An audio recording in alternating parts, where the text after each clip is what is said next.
when it comes to space, we don't have many standards that are effective. There are a couple around, and there's a bit of an understanding of the general security posture for space systems, but especially with all of the new applications we're seeing come out and all these new technologies, we don't have a very good understanding of how to actually secure it.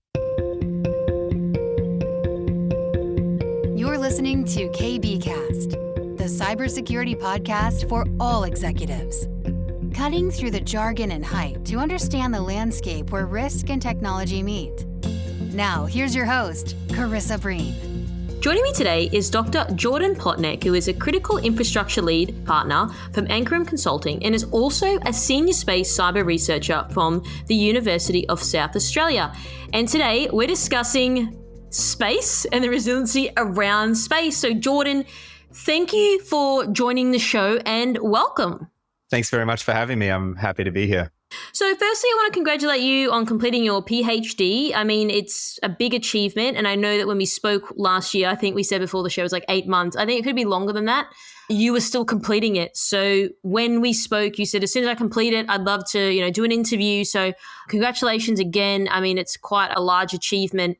And I'm really excited to get into this topic today. Thank you. Yeah, that was quite a mammoth workload, but I'm happy that it's done. And I think that the findings that came out of it were very valuable. So I'm happy to share that. Let's get into space.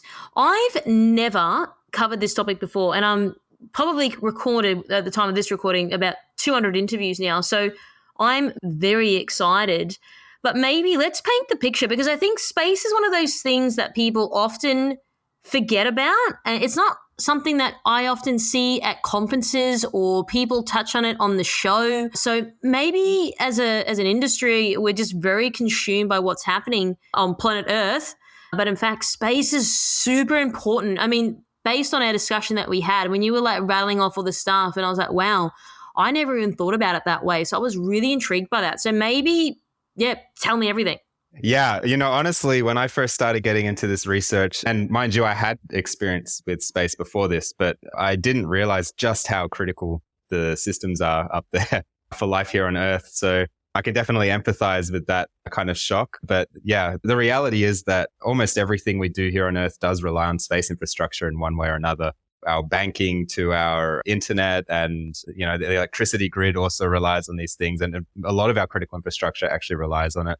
You've got emergency management, like there's just all sorts of different things that happen here on Earth that you wouldn't necessarily imagine that, if something in space was affected, it would also affect these critical services that we have here.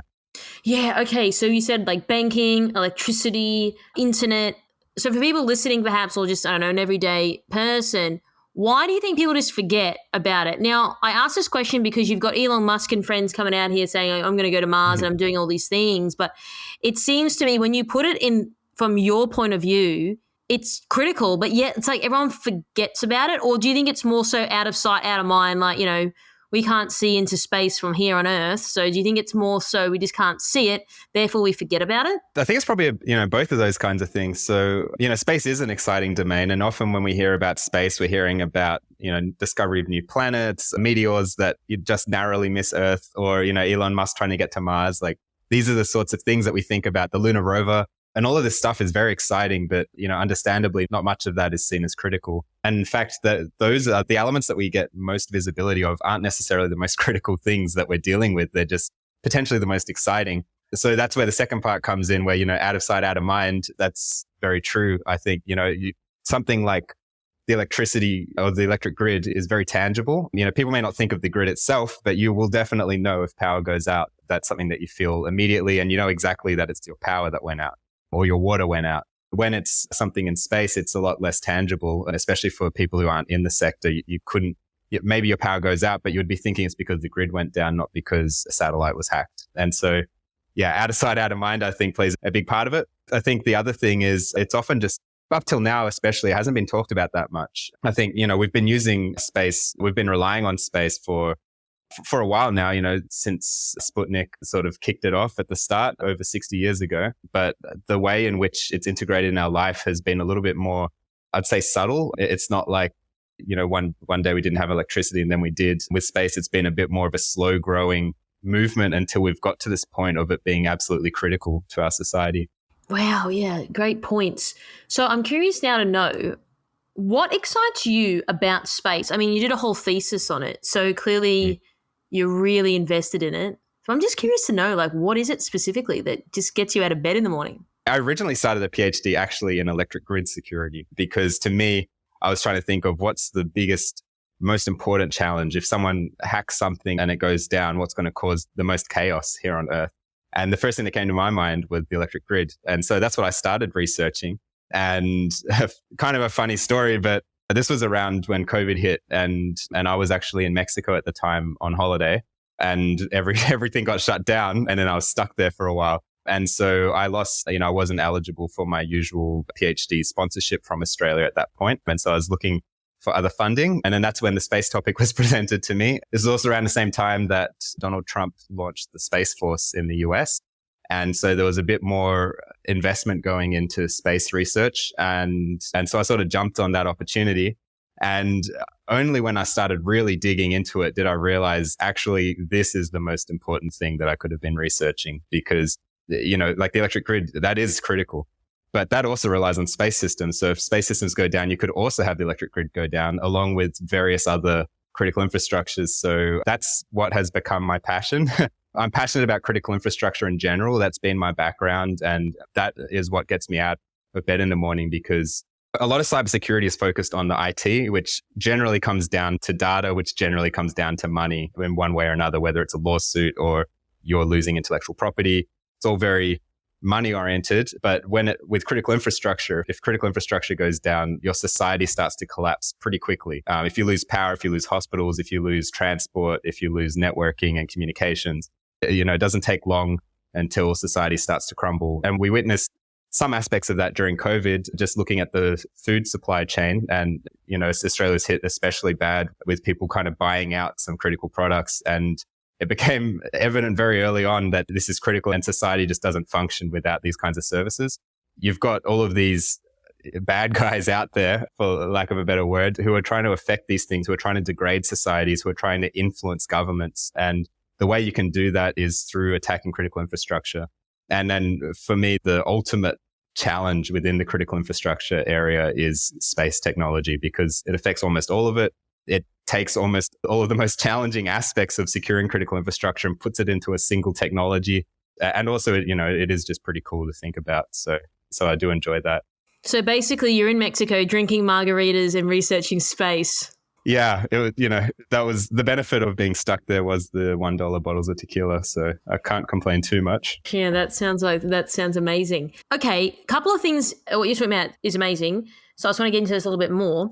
Before, if we go back just a step, we said out of sight, out of mind. So how do we get space in sight and in mind? Now, forgetting about Elon Musk and friends and the lunar eclipses and all of that, what about the critical infrastructure side of things? Because what you're explaining is if these things go down, so does our society. And maybe it's something that we're not really paying much attention to. So I'm curious from your point of view, because you have this obsession with space and you have done a thesis and you've researched heavily. How do we get critical infrastructure in space a bit more front and center out there?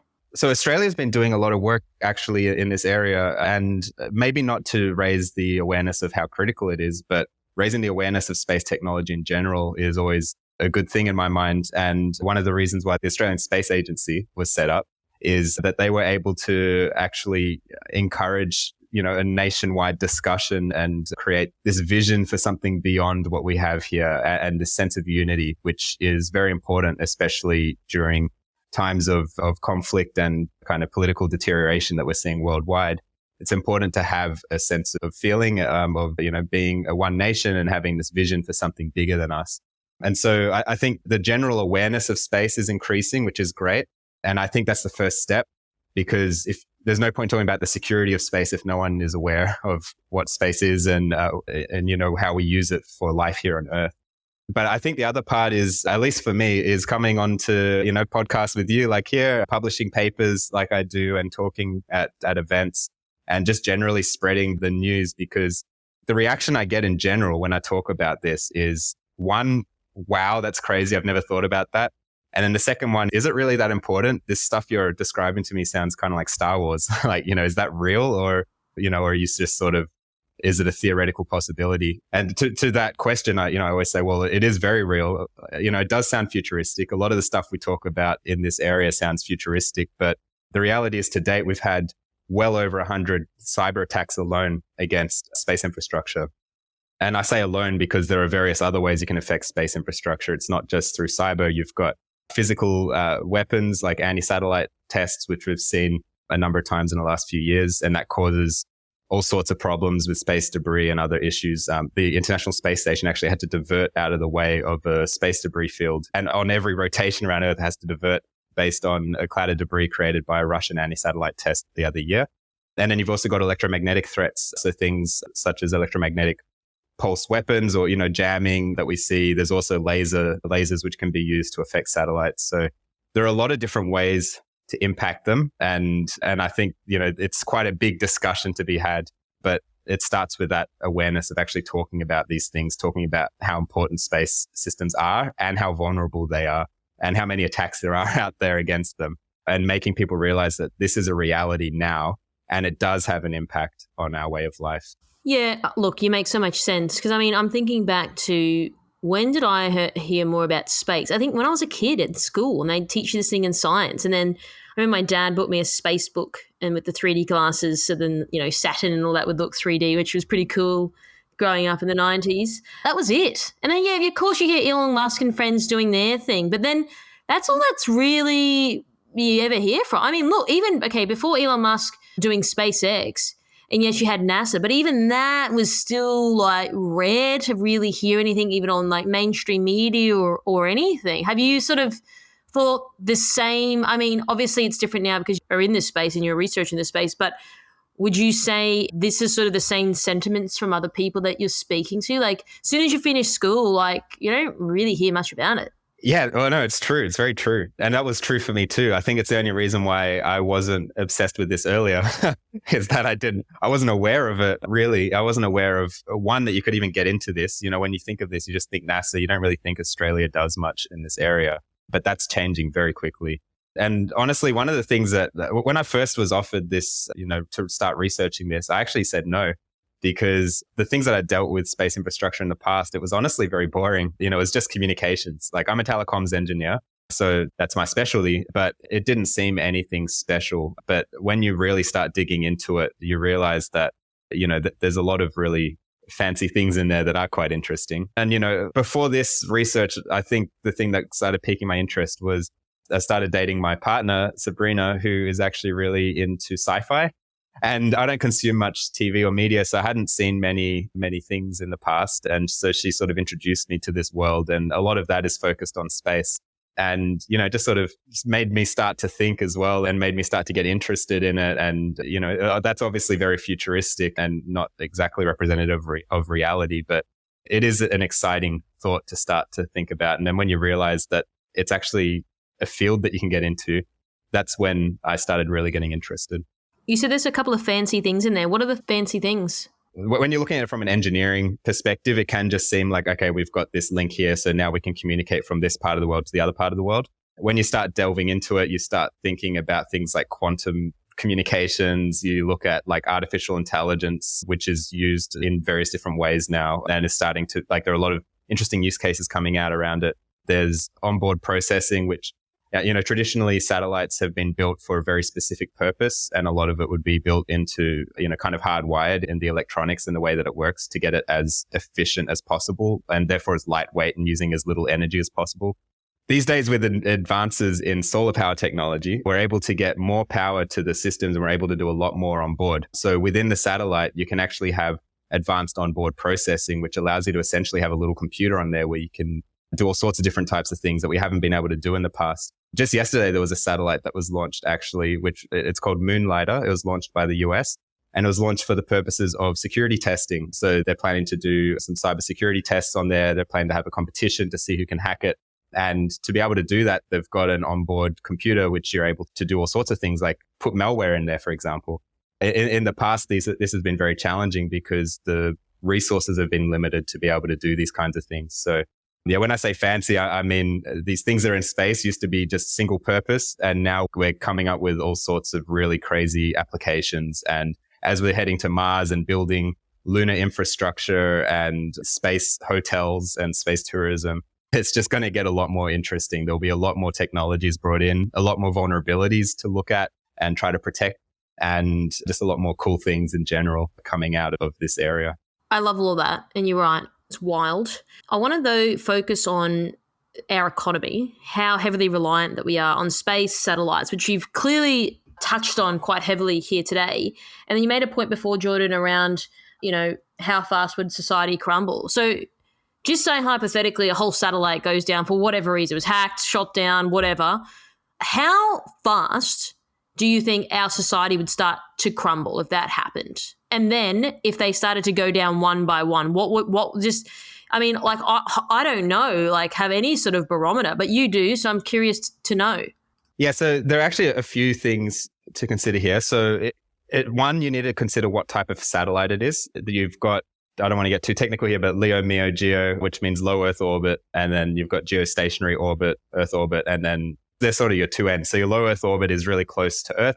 They're generally smaller satellites. They're worth less. They're a little bit easier to manufacture and put up there. And they're often less critical. The GEO, on the other hand, is quite far away from Earth. These satellites cost a fortune. They're very big, very complex, and there are way less of them. So if those kinds of satellites are attacked, then you're looking at much bigger impact. The other thing to consider here is that generally when we're talking about satellites, you're often talking about constellations of satellites, because a single satellite by itself, this is rapidly changing. So I don't want to say that, it's not worth anything, because that's not true anymore. Like a single satellite being hacked could be bad. At the constellation level, so say, for example, a ground station is hacked, and a ground station is the receiving point here on Earth, which is able to communicate with a number of satellites in orbit. If you hack that, you could take down, affect a large number of satellites. And then depending on what those satellites are offering, the impacts you could see to Earth are varied. So I think the easiest way to start this conversation is for me to explain what kinds of critical services we're talking about. If a satellite is taken down, or a satellite constellation is taken down, you could be talking about communication satellites, which are used for, all over the world, especially in remote or hard to reach areas. It's used for things like emergency services, transportation, energy production and distribution, mining infrastructure. So you could lose communications. And so if that goes down, then, potentially your mining operations stop, your emergency services aren't able to respond. You'll lose communication, which is very important at critical times. So with the Russian invasion of Ukraine, just before they actually launched the ground invasion, they attacked the satellite infrastructure to disrupt communications. And they did something similar when they entered Georgia. It wasn't necessarily satellites, but they affected the communication systems in Georgia a number of years back when they did a land invasion there. And that means that suddenly your military and emergency services aren't able to coordinate effectively. So that can have catastrophic impacts in itself. Another critical service that we talk about if we're looking at satellites being taken down are position, navigation, and timing. So things like your GPS. If that gets taken down, then your aircraft are grounded, your maritime infrastructure, like, ships, their navigation systems are affected, and the ability to actually distribute goods and your supply chain will be impacted. This includes logistics, like road logistics as well, emergency response, power grid synchronization. So you've got power grid and various other critical infrastructures which rely on these systems for precision timing. And that precision timing is absolutely critical, especially for something like a power grid, because it's used to synchronize electricity. And if that goes out of sync, then you could be talking, some severe impacts, even potentially explosion type impacts. So, that has its own effect as well. We've also got weather forecasting and disaster management, which could impact the way, if it was attacked at the right time and we're dealing with something like a hurricane coming down, then that could be catastrophic as well. And then there's surveillance. So for things like humanitarian aid, if you've got like a humanitarian corridor, which is a way to evacuate civilians from a war zone, often you use satellites not only to communicate, but also to plan those routes and monitor them to make sure they're not being attacked. So again, there's a time critical element there. And then finally, you've got remote sensing, which tells you about Earth's surface. So immediately, if you affect remote sensing, you may not have immediate effects except to say mining. But over time, if it's modified, if the data is modified, or if it's changed, or if it's, disrupted for a long period of time, then you start affecting things like pipelines, transmission lines, dams and bridges, as well as being able to remotely identify hazards and assess infrastructure health. So I think the question is probably, more complex than it sounds because there are so many things that could be affected and it depends on the exact type of attack. But if any of these functions go down, you can imagine how impactful that's going to be felt here on the ground. So basically everything crumbles from that long list of things that you rattled off. I mean, of course it depends, but I mean, it was good to get a bit of depth and breadth of everything that's impacted. It's not just emergency services. It's all the other things that you suggested as well as, that you made a list of. But then also that has a flow-on effect. So then people start dying, people start panicking, people start losing it. I mean, look, if we go back to even the COVID thing, like satellites were working and people lost it. Imagine if they weren't. Imagine if you couldn't call someone. People would lose their mind. And how would you even know? Because you can't even call anyone. And then you've got to think about power, explosions and there's fires, but then you can't call anyone to get anyone there to put the fire out. Like, it would just be a disaster. It could be a complete disaster. And like you said, there's the rippling effects. So if one of these things are taken out, even mining infrastructure, that's taken out for long enough and a whole bunch of things are impacted after that. Again, it really comes down to this timing aspect. If you've just had an emergency, like say there's been a massive flood or fire and your land communications are down, you're immediately relying on satellite communication. So if that's impacted in that time, then at the worst moment when everything is chaotic already, you can't even communicate, you can't signal for help, you can't coordinate, and it has that amplification effect, which is an area that I also look at within the security realm. You've got the literal security of these systems, but then also how does it impact the security of our society if they're affected at the most inopportune times from our perspective or the most opportune times from the attacker's perspective. So just to go back to the satellite type, so you've got the LEO, which is the lower Earth orbit, and then you've got the GEO. What does the G stand for again? Sorry, Jordan? Geostationary. Gotcha. And then was there a MEO, I think I heard as well? Yes, that's medium Earth orbit. Gotcha. Okay. That makes a lot of sense then. And I guess, as you alluded to before, like the LEO, so the closest to Earth, still important, but they're not, like if that got wiped out, it wouldn't be the end of the world, but depends on if there was all of them got wiped out, it'd be different. But it's more probably the impact would be on those GEO ones. Is that right? Yeah, I think the GEO ones, they're the most expensive and can be the most critical. But these days, when we talk, we can't forget about LEO because most innovation that's happening now is in LEO. So almost all of the new applications that we're seeing, almost all of them are happening in low Earth orbit. And so very quickly, our low Earth orbit, the satellites in that orbit are becoming more critical. And soon enough, those two will be things that we'll need to rely on. If we're not already, in fact, I would probably be remiss to say that there are already LEO applications which are already being used in critical areas. So yeah, I think because it's the most accessible, it's the cheapest to get to, it's the cheapest to deploy there and operate. And so that's where a lot of the commercial innovation is sitting. And so very quickly, we're starting to see some very interesting applications happen there, which will become critical to us. So in some of your literature that you sent over prior to the interview, I was reading through it, and then you've defined this definition in one of your write-ups around space system security. So would you be able to maybe provide your version of that definition? The reason why I had to go so far in my thesis to define space system security is because there's an understanding of space security that has existed for some time. And space security traditionally has been a political area kind of field for study and also to actually implement measures and policies. So really when it comes to space security, there's three different areas within that. We're talking about security from space is the first kind of area. So this is protecting Earth from asteroids and also aliens and other things that whatever comes our way. The second element is space for security. So using, say, for example, military satellites or Earth observation satellites that we use for security here on Earth, such as monitoring the nuclear weapon development in North Korea or things like that. And then finally which is the area that I've really focused on, is security in space. So this is applying security to our space systems. And a big piece of that puzzle is cybersecurity.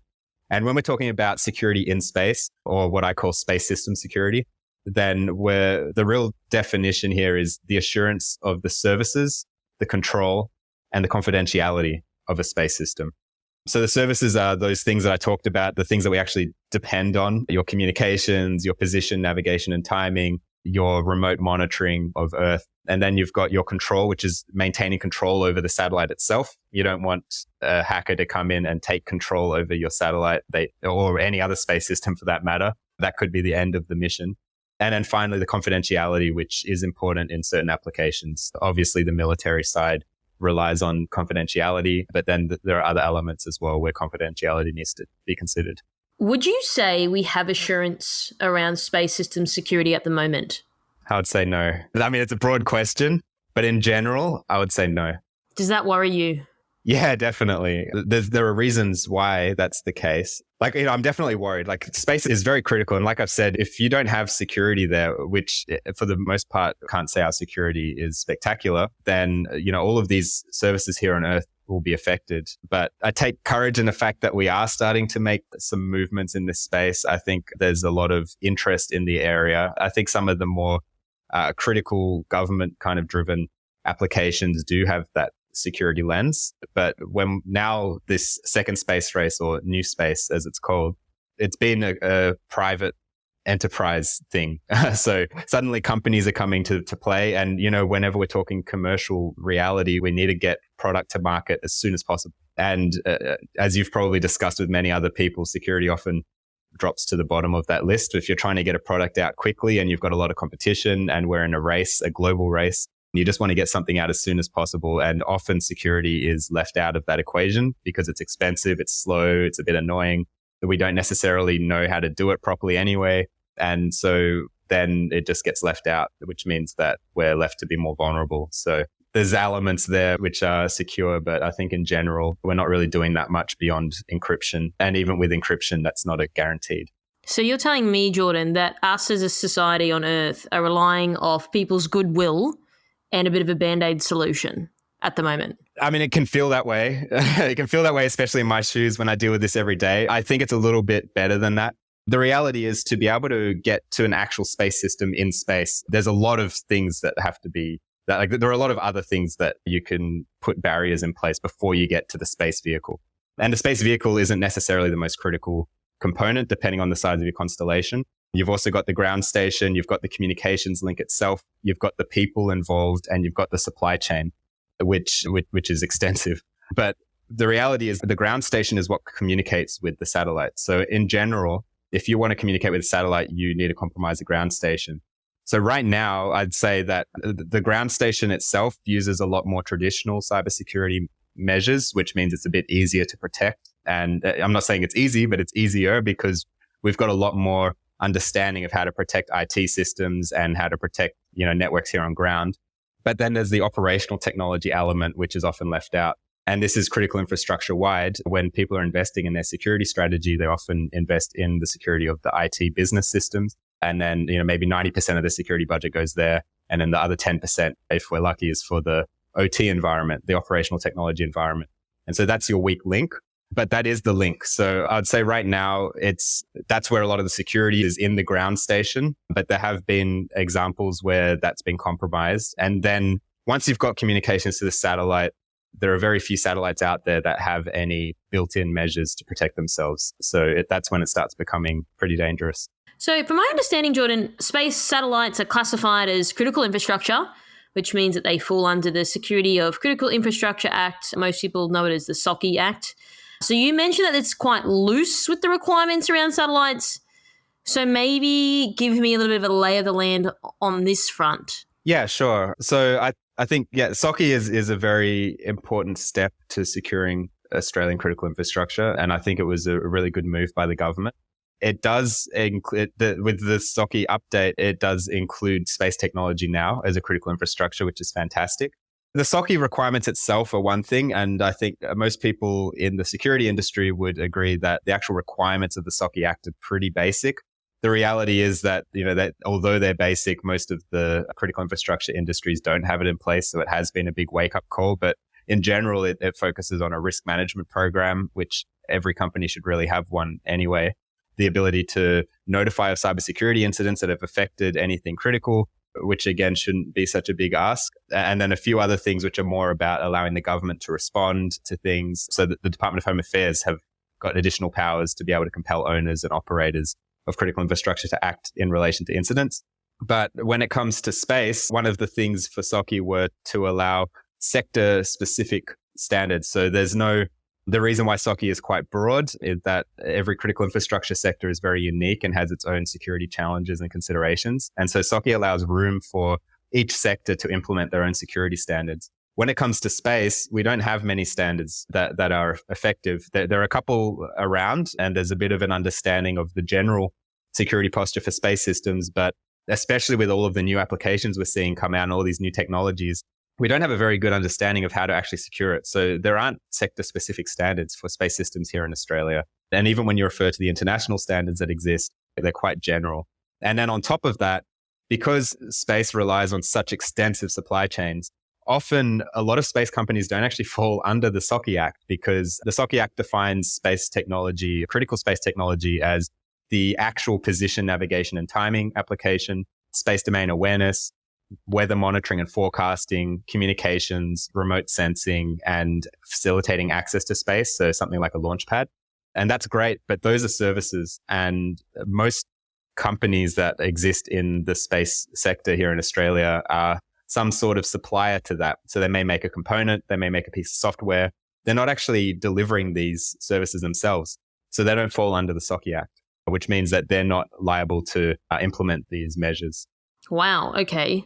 So do you think that we are going to get a standard that way we can protect satellites that are out there? Or I mean, is it being worked on, or do you have any insight on that front? There is a lot of work going on internationally. Within Australia, there's limited effort going into this, but I'm not sure if we do need an Australian specific standard. We just really need a standard that is recognized by Australia and by Australian legislative authorities. But there is some work. So I'm actually involved in one at the moment with IEEE to develop a new international standard for space systems. The timeline on that is a couple of years. So, it takes some time for us to figure out what's going on. But the big challenge with this, but especially when it comes to space, is that the standard needs to be general enough that it applies to the whole sector, but it needs to be specific enough that it actually enhances your security when you implement the measures. That's a very tough balance to achieve. And when it comes to space technology, it's so varied. There's so many different things going on. There's so much innovation. It's moving so quickly. By the time we even develop that standard, if we're able to achieve the right balance even in the first place, then when we release it, how it gets implemented is a whole other story, because all of the individual aspects at play can make it quite challenging to follow a security standard to begin with. So how are you managing that challenge? Because, you raise a great point, like general enough so it encompasses everything, but specific enough so it actually does security correctly. So how are you going about managing that? My personal approach, I think I've seen a lot of different approaches out there, and, some of them are, as you see all over the security world, some of them are kind of vendor driven, where, someone's selling something specifically and they'll say, buy this thing from us and you'll be resilient. And so I see that a lot, but I do also see various approaches out there that are perhaps more valid. But my personal approach is to look at the whole domain and apply a tailored solution to each individual company that I work with. Or if it's on the research side, I work with different organizations and they've got their own concerns as well. So part of my research that I've recently published as part of my PhD is a framework to understand the holistic landscape of what when we're talking about space system security, what does that mean? What segments do we need to look at? What threats do we need to consider? And then taking from that high level approach, starting to dig down on a infrastructure specific, kind of basis, so that it makes sense for the system that you're looking at. It makes sense for the threats that system is facing. And then you can apply existing controls, because as bespoke as space systems are, they're taking technologies that we do have an understanding of how to secure them, even if it's not, as mature as some of our more traditional technologies. For example, you might have the Internet of Things. Like we understand a little bit about the Internet of Things now. We understand a bit about how to secure it. We understand its unique challenges. We may not be 100% there yet because it's still new, but we've got some learnings there that we can bring across into the space sector when those particular IoT technologies are employed. And, you can apply this across the realm. So for the way that I'm seeing it, I sort of mentioned a bit earlier, space takes the most challenging aspects of other critical infrastructures and brings it all into one bucket that you need to deal with. That's also where we can get our learnings from. So we're not on our own. We're not trying to reinvent the wheel. We just need to understand what the domain is. We need to understand what we need to secure. And then we can look at where this has been applied successfully and bring in some of that into our understanding of space security for that particular system. So what about as we move forward? Look, things are changing rapidly, even the last 5 years. You've got Elon Musk harping on about space, moving to Mars. You mentioned a few things before. But are we even really ready for space, would you say? And I know that you've obviously conducted your 4-year study around space, which included the resilience model. So where would you say, sort of as a conclusion, where we're at with everything, given your research, your quite a comprehensive understanding of the sector? I'm just curious to know. Yeah, look, it's a brilliant question, and perhaps one that we've asked maybe 100 years too late, because I think right now, whether or not we're ready for space, and I do have my own personal opinions on that. I mean, personally, I might as well just say, like, personally, I don't think we are ready for space. I mean, we can't even solve basic challenges here on Earth, like how not to start a war with each other. You know, like we're pretty, as a species, I'd say we're not mature enough to take the unified approach that is required of us to go into space. We need to operate together peacefully. We can't figure that out for some reason. So that's my personal view. But regardless of that, the reality is that we already are there. This infrastructure is there. We already rely on it critically. And so whether we're ready or not, we have to take on the challenge at this point, because life on Earth depends on it now. And moving forward, it's going to depend even more on space. So we have to get there. And that's why I'm really delving into this area now. And, you know, I think critical infrastructure has been my thing. And then only more recently has space become my my number one focus within that, because of this challenge. Like, it really requires an, all hands on deck approach from everyone across the world, because we're talking like, as soon as you're in space, you don't have national boundaries. It's a space, it's an area that we all share, surrounding Earth and beyond. So we need to be able to move forwards, but who knows, maybe this space race itself and the applications coming out of it are actually the tools that we need to help unify us.